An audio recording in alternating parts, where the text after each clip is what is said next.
गिरीश अध्यात्म ड्रीम में आप सभी का हम स्वागत करते हैं और बताते हैं कि कर्म का फल तो हमें भोगना ही पड़ता है, चाहे कोई भी हो। कर्म का फल तो भोगना ही है। परंतु जो दास हैं वो खास हैं, हरि के सदा वो पास हैं। जो भगवान के दास होते हैं उनके लिए भगवान जरूर कुछ न कुछ करते हैं, जरूर करते हैं कुछ न कुछ। तो हम प्रस्तुत करते हैं एक बहुत सुंदर रोचक कथा, और तमाम ऐसे उदाहरण भरे पड़े हैं जो भगवान ने अपने दास की रक्षा कर ली, सूली की सजा को कांटों से काट दिया। ऐसे लाखों उदाहरणों से इतिहास और शास्त्र भरा पड़ा हुआ है। कई अवसर ऐसे आए जो भगवान ने अपने दास की सूली की सजा को कांटों से निवारण कर दिया। इसी प्रकार से हम सुनाते हैं। एक बहुत बड़े सेठ साहब थे और उनके एक लड़का था। उस लड़के का नाम था देव। देव जब थोड़ा बहुत बड़ा हुआ, सेठ भी बहुत पुण्याई थे, और उसी प्रकार उनका लड़का भी हुआ। वो भी बहुत धर्मात्मा हुआ, देव उसका नाम था। तो देव की ही तरह उसके काम भी थे। तो धीरे धीरे लड़का जब जवान हो गया तो एक दिन सेठ साहब से बोला कि पिताजी, हम थोड़ा भ्रमण करने के लिए जाएंगे, ये देखेंगे कि कहाँ लोग कैसे अपनी गुजर बसर कर रहे हैं। आए दिन खबरें आ रही हैं कि लोग बहुत दुखी हैं और चारों तरफ त्राहि त्राहि मची रहती है। कोई भूखा है, कोई प्यासा है। तो ये दुनिया में लोग बहुत परेशान हैं। तो हम उनकी हालत को देखने के लिए भ्रमण पर जाएंगे। तो सेठ साहब कहने लगे कि बेटा ठीक है, जाओ देख के आओ क्या हो रहा है संसार में। ये कहकर सेठ साहब ने 4-6 नौकर साथ में कर दिए और नौकरों से कहा कि मेरे बेटे का अच्छी तरीके से ख्याल रखना, मेरा बेटा बहुत सीधा और भोला है। तो नौकर कहने लगे, हाँ जी सेठ साहब, आप चिंता न करिए, हमारे रहते हुए आपके बेटे को कोई तकलीफ नहीं होगी। और वो उनके बेटे के साथ बाहर निकल लेते हैं भ्रमण के लिए। आगे जाते हैं तो सेठ साहब को लड़का जो देव है वो बहुत गौर से देखता जा रहा है। वो देखता है कि मार्ग में आगंतुक लोग कैसे परेशान होते हुए जा रहे हैं।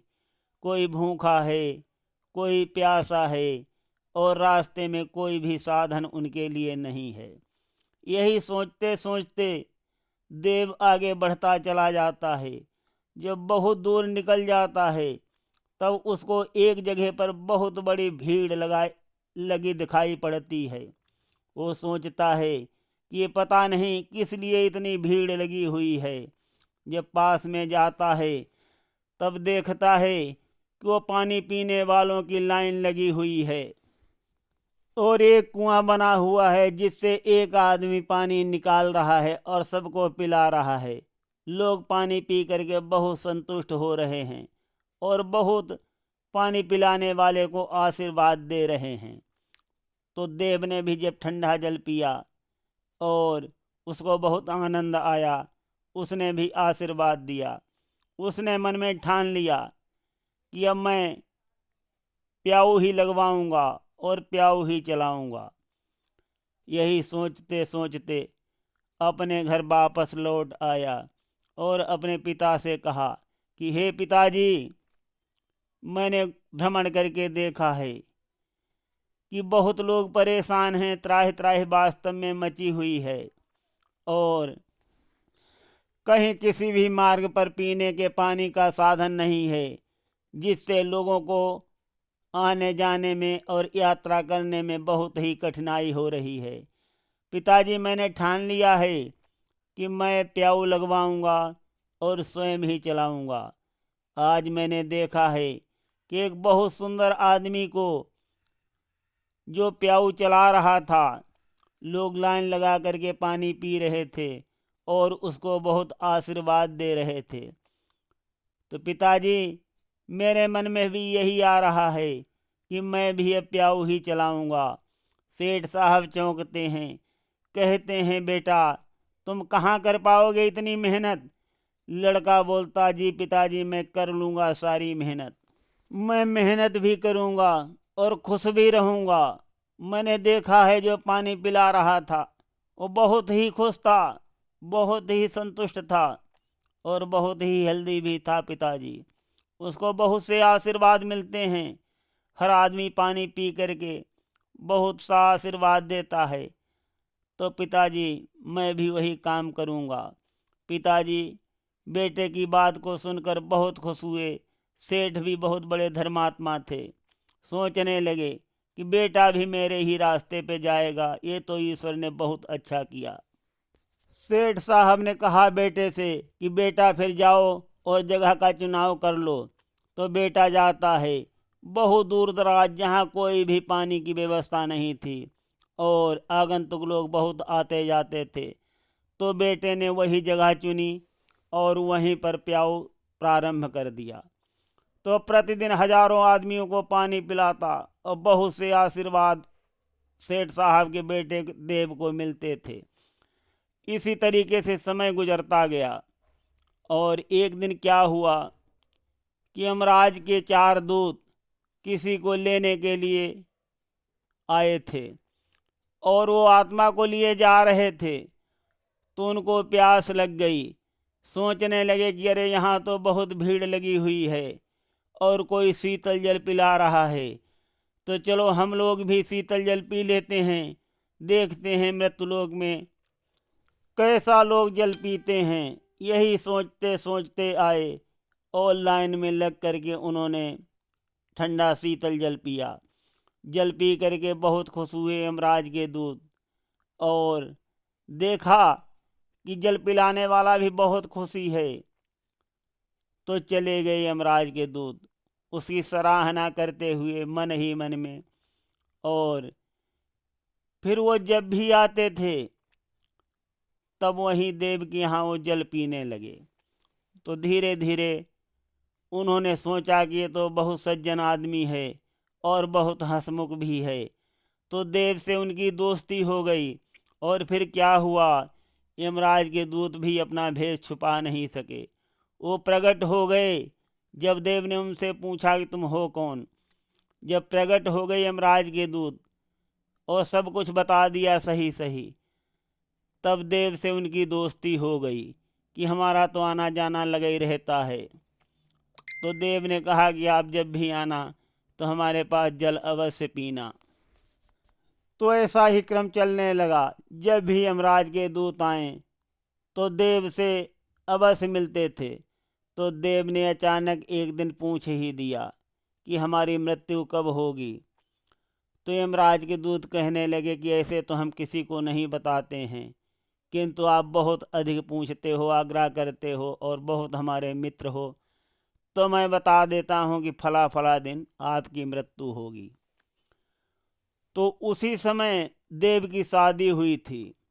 तो देव सोचने लगा कि अगर कहीं पहले पूछ लिया होता तो मैं विवाह नहीं करता, लेकिन अब तो विवाह हो चुका है। यही देव के मन में सोच आ रहा था। तो यमराज के दूत कहने लगे कि उस दिन तो चलना ही पड़ेगा। तो कहा फिर समय भी बता दो। तो यमराज के दूत कहने लगे 12 बजे दिन में तुम्हारी मृत्यु लिखी है और उसी तारीख को हम तुमको लेकर के चलेंगे। उस दिन तुम सावधान हो जाना, जो करना है अपना पहले ही कर लेना। तो जब देव को पता हो गया कि हमारी मृत्यु बहुत नज़दीक है, तो जो काम करने वाला होता था तो वो फटाफट निपटाने लगा। वो सोचता था कि मेरी तो मृत्यु हो जाएगी और पिताजी हमारे अकेले हो जाएंगे। तो यही सोच करके अपनी पत्नी को भी अच्छी अच्छी बातें सिखाता था, किंतु बताया नहीं कि मेरी मृत्यु हो जाएगी। और जिस दिन वो दिन आया उस दिन वो प्याऊ पर नहीं गया और अपने घर में ही रुका। सबसे मिला, पिताजी से मिला और जो यार दोस्त थे उनसे मिला, क्योंकि वो जानता था कि आज 12 बजे मेरी मृत्यु हो जाएगी।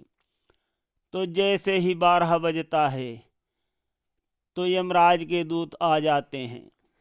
यमराज के दूतों को जब देव ने देखा तो थोड़ा तो मन में डर होता ही है, कितना भी निडर क्यों न हो, कि जब जान ले कि हमारी मृत्यु करीब आ गई है, सामने खड़ी, तो थोड़ा तो डर लगता ही है।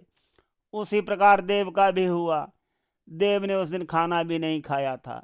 खाना घर में बना हुआ रखा है इधर, और पत्नी कह रही है खाना खाओ, और वहाँ देव यमराज के दूतों से अपने लिए बात कर रहे कि कैसे निकालोगे हमारे प्राण। तो इधर ऐसी वार्ता चल रही है, और उधर अब देखिए सुनिए क्या होता है।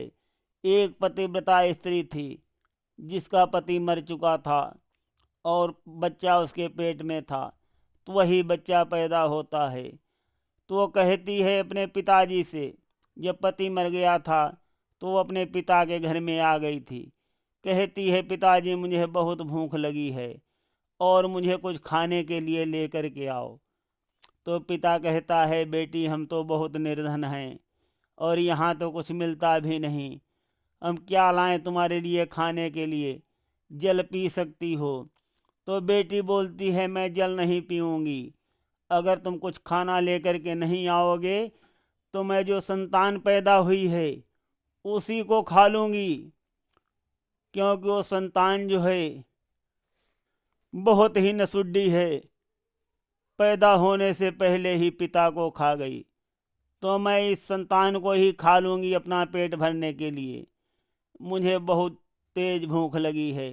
पिता मना करता है कि रुक जाओ बेटी, ऐसा मत करना, मैं अभी सेठ साहब के घर में जाता हूँ, वहाँ से कुछ न कुछ तुम्हारे लिए खाने के लिए लेकर के आऊँगा, वहाँ अवश्य मिल जाएगा, सेठ साहब जरूर कुछ न कुछ इंतजाम कर देंगे। यही कह करके उस लड़की का पिता चल देता है सेठ साहब के घर के लिए, और आ जाता है घर के दरवाजे पर खड़े होकर के कहता है कि सेठ साहब हमारी बेटी जो है वो भूखों से तड़प कर मरी जा रही है और उसके बच्चा पैदा हुआ है, कुछ खाने को दे दीजिए। और अगर कुछ खाना नहीं मिला तो कहती है हम अपनी संतान को ही खा लेंगे, मेरी लड़की बीडो है, अगर संतान को भी उसने खा लिया तो उसका तो वंश ही खत्म हो जाएगा। और यही कह करके पिता जो है वो फूट फूट करके रोने लगता है। उसके पिता की रोने की आवाज़ सुनकर सेठ की जो बहू है वो बाहर निकल आती है और ऐसी हालत जान करके कहती है कि हमारे पति ने और हमने अभी खाना नहीं खाया है, ताज़ा खाना बना हुआ रखा है, ये सारा ही तुम ले जाओ और अपनी बेटी को खिला दो। तो सारा खाना उठा करके दे देती है उस लड़की के पिता को, और वो लड़की का पिता जाता है अपनी बेटी को देता है, कहता है लो बेटी मैं तुम्हारे लिए बहुत सुंदर खाना लाया हूँ। और वही खाना उसकी लड़की जब खाती है बहुत स्वादिष्ट है, बहुत उसको आनंद आ रहा है। वो कहती है कि हे पिताजी इतना सुंदर खाना आप कहाँ से लेकर के आए हो, और ये खाना खा करके मैं पूरी तरह से तृप्त हो गई हूँ, बहुत स्वादिष्ट है, कहाँ से लेकर के आए हो। तो पिताजी बताते हैं कि सेठ साहब ने दिया है। तो वो लड़की जो है आत्मा से आशीर्वाद देती है कि जिसने भी ये खाना दिया है उसका सुहाग अमर हो जाए। और जब दिल से आत्मा से दुआ देती है, वो भी भगवान भोलेनाथ की बहुत भक्तिन थी। तो यहाँ माता पार्वती जी कहती हैं भोलेनाथ जी से कि प्रभु आपकी कोई भक्तिन पुजारिन अपनी आराधना लगा रही है, आवाज़ दे रही है, और जिसको उसने आशीर्वाद दे दिया है उसका सुहाग अमर रहे, और उसी की अभी मृत्यु होने वाली है। यमराज के दूत उसके आदमी को मारने के लिए पहुंच चुके हैं। तो भोलेनाथ जी चौंक पड़ते हैं, देखते हैं कि क्या क्या हो रहा है सेठ साहब के घर में। तो यमराज के दूत कहते हैं कि देव अब मरने के लिए तैयार हो जाओ, तुम जैसे ही अपने घर में बढ़ोगे और मैं नांग बन के तुमको काट लूँगा, तुरंत तुम्हारी मौत हो जाएगी। तो देव पहले चिंतित होते हुए और फिर हंस करके बढ़े आगे और कहने लगे कि ठीक है, अब जैसे भी मारना है ऐसे मारो, चाहे नाग बन के काटो, चाहे जैसे भी मेरे प्राण लेना है तो आप वार करिए। और इधर जिस महिला पतिव्रता ने भोजन किया था सेठ साहब के घर का, वो भी सब जान गई क्या हाल हो रहा है, उसको भी पता चल गया सतबल से। तो वो भी अखंड भगवान भोलेनाथ के ध्यान करके बैठ जाती है और कहती है कि हे प्रभु, मैं तो बीडो हो गई हूँ, किंतु जिसने मुझे खाना खिलाया है और मैंने आशीर्वाद दिया है तो मेरे वचन की लाज तुमको रखनी होगी। और इधर देव आगे बढ़ते हैं, जैसा यमराज के दूत ने बताया था। तो यमराज का दूत एक उछलता है और नांग बन के सामने फन फैला देता है। देव और आगे बढ़ जाते हैं। आगे बढ़ते ही वो यमराज का दूत जो नांग बना हुआ है देव के छाती में फन मारता है काटने के लिए, किंतु देव का कुछ भी नहीं होता, उसका फन ही नहीं घुस रहा अंदर, क्योंकि उस पतिव्रता की आराधना को सुन करके भोलेनाथ जी ने देव को संजीवनी कवच से सुसज्जित कर दिया है, ढक दिया है देव को। अब वो यमराज का दूत फन पर फन मार रहा है देव के, किंतु देव का कुछ भी नहीं हो रहा, कुछ भी नहीं बिगड़ रहा। तो यमराज के दूतों ने यमराज को खबर किया कि ऐसा ऐसा हो रहा है, ऐसी ऐसी घटना घट रही है। तो यमराज ने भोलेनाथ जी से आराधना की कि हे प्रभु, आपने संजीवनी कवच सुसज्जित किया है, आप अपना संजीवनी कवच हटा लो, उसकी तो आज मृत्यु है। तो भगवान भोलेनाथ कहने लगे कि यमराज, जिसकी तुम मृत्यु बता रहे हो उसके साथ एक नहीं, लाखों नहीं, करोड़ों नहीं, अरबों दुआओं का भंडार भरा हुआ है। और जो हमारी संजीवनी बूटी के कवच से बहुत अधिक शक्तिशाली है, उसके साथ लाखों करोड़ों की आत्माओं की दुआ है, उसका तुम कुछ भी नहीं बिगाड़ सकते। इसलिए अच्छा यही होगा कि अपने दूतों को वापस बुला लो। भगवान भोलेनाथ की बातों को सुन करके यमराज ने अपने दूतों से कहा कि तुम लोग शीघ्र वापस आ जाओ और उसके प्राणों को छोड़ दो। तो साथियों, जिसके साथ आत्माओं की दुआ होती है, किसी गैर की आत्माओं की दुआ इंसान के लिए संजीवनी बूटी से अधिक शक्तिशाली होती है, अधिक शक्तिशाली होती है संजीवनी कवच से।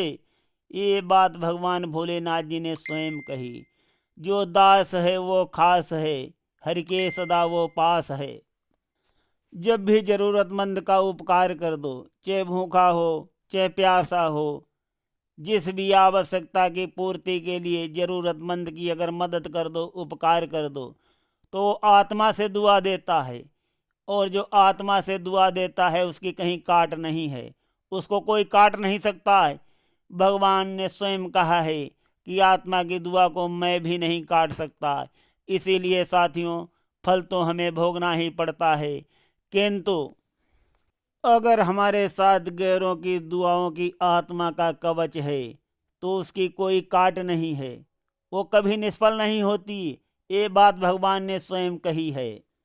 और देव देखते हैं कि अरे नाग देवता तो भाग गए, शायद क्या यमराज के दूत झूठ बोल रहे थे।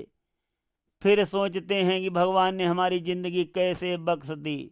साथियों, जिसके साथ लाखों करोड़ों अरबों लोगों की आत्माओं की दुआ का कवच हो, उसका कुछ भी नहीं बिगड़ता। और यही देव के मन में आ गया और देव उस दिन से प्याऊ रात दिन चलाने लगे और जरूरतमंदों को भोजन भी कराने लगे। तो साथियों, परोपकार ऊपर ऊपर नहीं जाता है, उसका फल अवश्य मिलता है।